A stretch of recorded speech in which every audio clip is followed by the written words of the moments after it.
نحمده ونصلي على رسوله الكريم اما بعد فاعوذ بالله من الشيطان الرجيم بسم الله الرحمن الرحيم عن زيد بن خالد الجهني رضي الله تعالى عنه انه قال قال رسول الله صلى الله عليه وسلم من فطر صائما فله مثل اجره غیر انه لا ينقص من اجره شيئا رواه الترمذی۔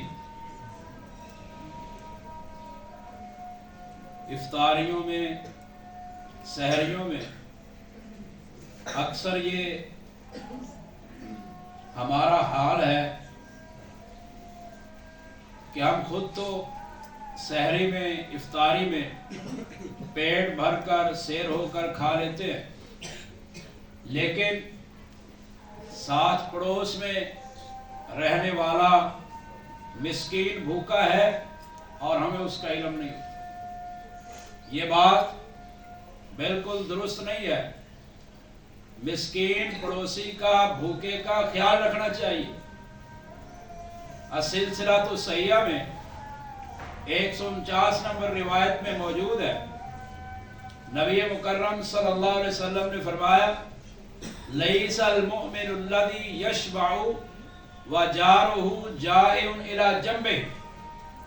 آپ علیہ السلام نے فرمایا وہ بندہ مومن نہیں ہے جو خود تو سیر ہو کے کھاتا ہے، پیٹ بھر کے کھاتا ہے، لیکن اس کے پہلو میں اس کا پڑوسی بھوکا موجود ہے، فرمایا وہ مومن نہیں ہے۔ تو رمضان کے اندر کھانا کھلانا، وہ سحری کا ہو، وہ افطاری کا ہو، اس کا بڑا اجر ہے۔ افطاری کا کھانا کھلانے کے متعلق، افطاری کروانے کے متعلق پیغمبر کائنات صلی اللہ علیہ وسلم کا فرمان ہے من فطر صائما فلہ مثل اجرہ۔ جو روزے دار کا روزہ افطار کرواتا ہے، جو جتنا ثواب روزہ رکھنے والے کو ملا ہے اتنا ہی ثواب روزہ افطار کروانے والے کو ملے۔ غیر انہ لا ینقص من اجرہ شیئا، اور فرمایا کہ دونوں کے اجر میں کوئی کمی نہیں ہو۔ جس نے روزہ رکھا تھا اور جس نے افطار کروایا، دونوں کو برابر کا اجر ملے، اجر میں کمی نہیں ہو۔ تو ہمیں اس کا اہتمام کرنا چاہیے۔ بھوکوں کو، مسکینوں کو کھانا کھلائیں، افطاری کروائیں، سحری کروائیں، اور یہ ہمارے اسلاف کا طریقہ تھا۔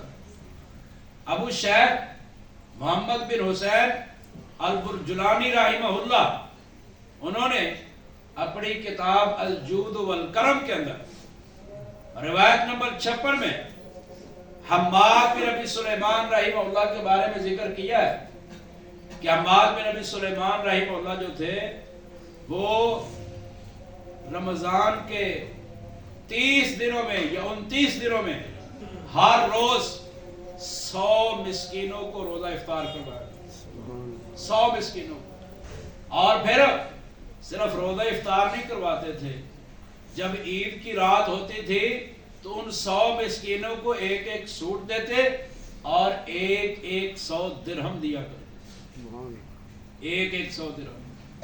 حماد بن ابی سلیمان رحمہ اللہ اور ابو سوار العدوی رحمہ اللہ کہتے ہیں میرا جو قبیلہ ہے، قبیلہ بنو عدی، اس کے لوگ، ان کی 2 خوبیاں ہیں۔ ایک خوبی یہ ہے کہ وہ نماز مسجد میں ادا کرتے ہیں، مسجد نبی میں ادا کرتے ہیں، اور دوسری خوبی یہ ہے کہ جب بھی اس قبیلے کا کوئی بندہ کھانا کھاتا ہے نا تو کبھی کوئی اکیلا کھانا نہیں کھاتا، اپنے ساتھ کسی مسکین کو ضرور بٹھاتا ہے۔ اگر کوئی مسکین بیٹھنے والا، یتیم بیٹھنے والا بھوکا مل جائے تو ٹھیک، وگرنہ وہ اپنا کھانا اٹھاتا، مسجد میں لاتا، خود کھاتا اور لوگوں کو بھی وہ کھانا کھلایا کرتا، یعنی اکیلے کبھی کھانا نہیں کھایا۔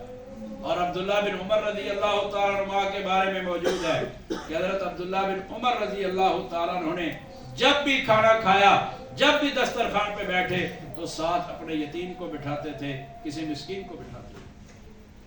تو یہ روزے دار کا روزہ افطار کروانا یہ بہت بڑا عمل ہے، بہت بڑا عمل ہے۔